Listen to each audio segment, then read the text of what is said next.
So without further ado, I'm going to hand over to Ali, who's Executive Director of the Electronic Intifada, which is an independent publication about Palestine.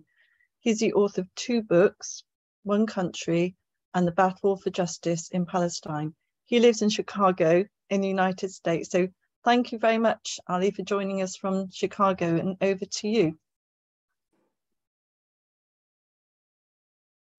Hello, everyone, and thank you for organizing and inviting me to this meeting, and warm greetings to everyone from a very chilly Chicago. When I was growing up in Belgium in the late 20th century, I was taught that the German-led European Christian genocide of European Jews was an atrocity of a singular nature. Leaving aside the question of whether the Nazi-led European genocide should be set apart from and above the European and American genocides of indigenous peoples in the Americas, Africa, and Asia, there was still a sense that the lesson that could be drawn from the European Holocaust was universal. No one, ever again, anywhere, should be subjected to persecution and extermination on racial grounds. I do not recall living in Brussels at the time that the Holocaust was presented as the defining and founding event of contemporary Europe. For instance, Katharina von Schnurbein, the EU's anti-Semitism coordinator, recently asserted, quote, "Never again is a solemn oath on which the EU is built." But this is not true.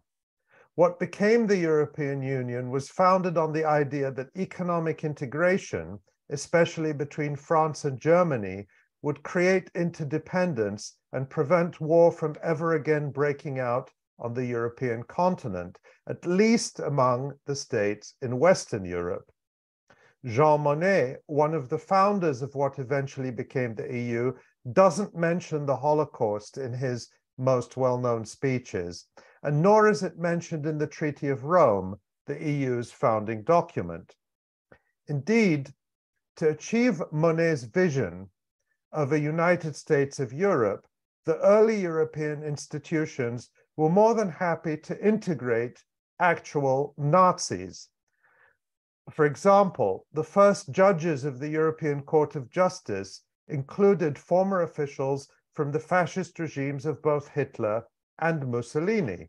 And it is now well established that into the 1970s, West Germany's own justice ministry was dominated by former members of the Nazi Party. Historian Perry Anderson has commented that figures like these were the ornaments of Europe's first court of justice, reflected, of course, the closing of political ranks after the Cold War set in, when what mattered was not the misdeeds of the fascist past, but the menace of the communist present. It is revisionism to suggest that the Holocaust had anything to do with the founding of the European Union.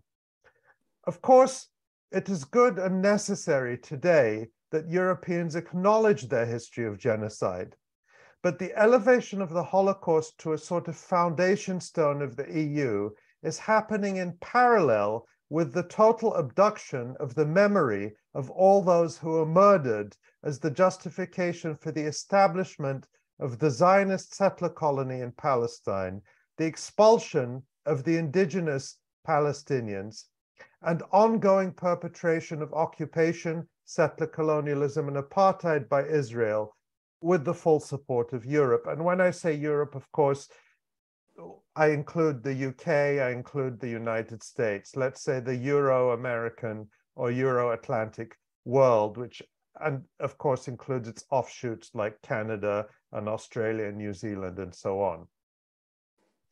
Here I cannot put it better than Professor Joseph Messad of Columbia University, who wrote last March the following, and I'm going to quote a few paragraphs from him. Since World War II and the establishment of Israel in 1948, Palestinian Arab history and Jewish history have been inextricably linked.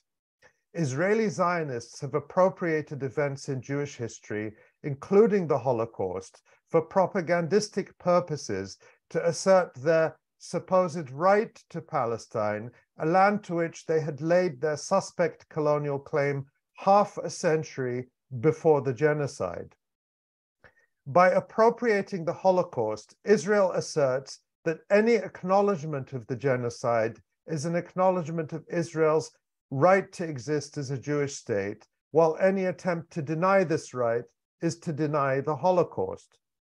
This formula was enshrined in the 1948 Declaration of the Establishment of the State of Israel. Quote, "The Nazi Holocaust, which engulfed millions of Jews in Europe, proved anew the urgency of the re-establishment of the Jewish state, which would solve the problem of Jewish homelessness by opening the gate to all Jews and lifting the Jewish people to equality in the family of nations." Israel began to use the Holocaust more insistently in the 1960s and 1970s in defense of Israeli colonial violence against Palestinians. Palestinians and other Arabs were called upon to accept the linkage between the Holocaust and Israel's so-called right to exist as a Jewish state as a package deal. Former Israeli Prime Minister David Ben-Gurion unequivocally asserted, quote, that the Jewish state is the heir of the 6 million Jews who died in the Holocaust, the only heir.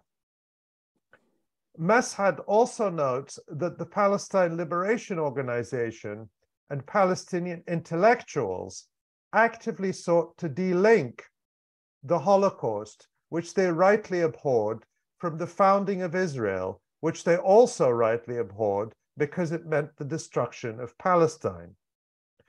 These attempts have been condemned by Israel, which also rejects the Palestinian contention that Holocaust survivors left Europe as refugees, but arrived in Palestine as armed colonial settlers. And Mashad also details, but I won't go into it for the sake of brevity, how many of the members of the Haganah, the Zionist militia that conquered Palestine, had come to Palestine as refugees from the Nazis. However, the linking of the two events, the Holocaust on the one hand and the establishment of Israel, has only accelerated in recent years, and the official thinking in Europe and the West more generally, and the equation of Holocaust remembrance with support for Israel and with silence about Israel's crimes. This could be seen in the welcome received by Israeli President Isaac Herzog, a committed anti-Palestinian racist, at the European Parliament in Brussels this week as part of the EU's official Holocaust commemorations.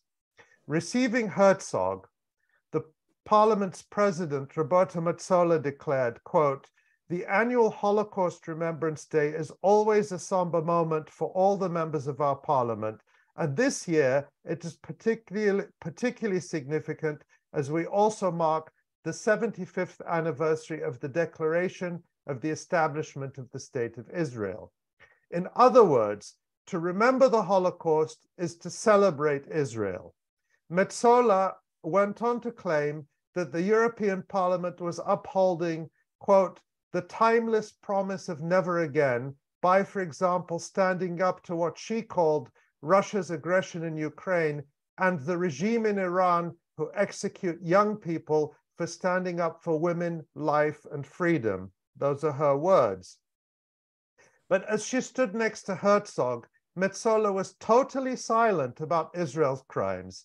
Instead, she asserted, quote, "The European Union and Israel are tied by a close friendship based on a shared history and common values of democracy, open society, and rule of law."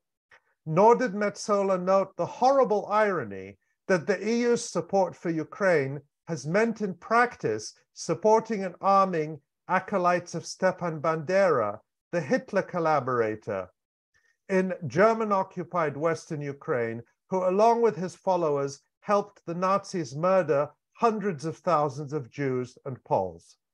Now we have reached the point where Holocaust memory is no longer about actually remembering the victims of the European genocide, but weaponizing their memory to justify the dispossession and persecution of the Palestinians.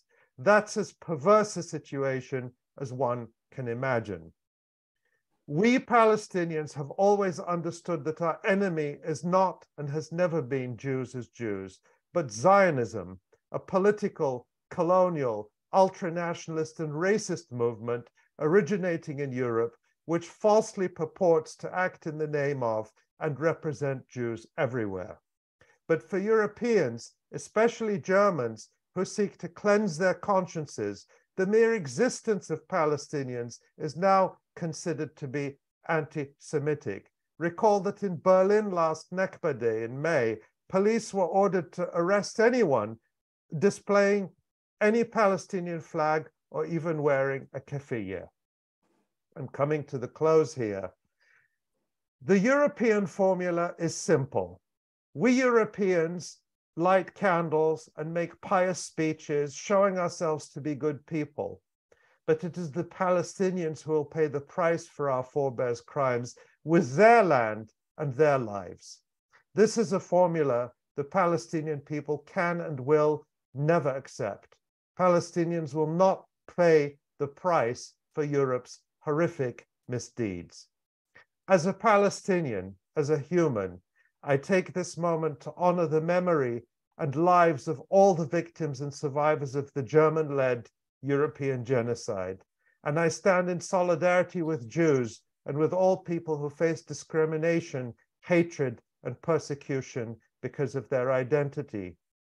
Truly honoring their memories means committing to never again not to anyone, and never again not by anyone, including Israel. We must say, never again shall victims of racial oppression justify oppressing others racially by appealing to their own prior oppression as granting them a license to oppress others. Thank you.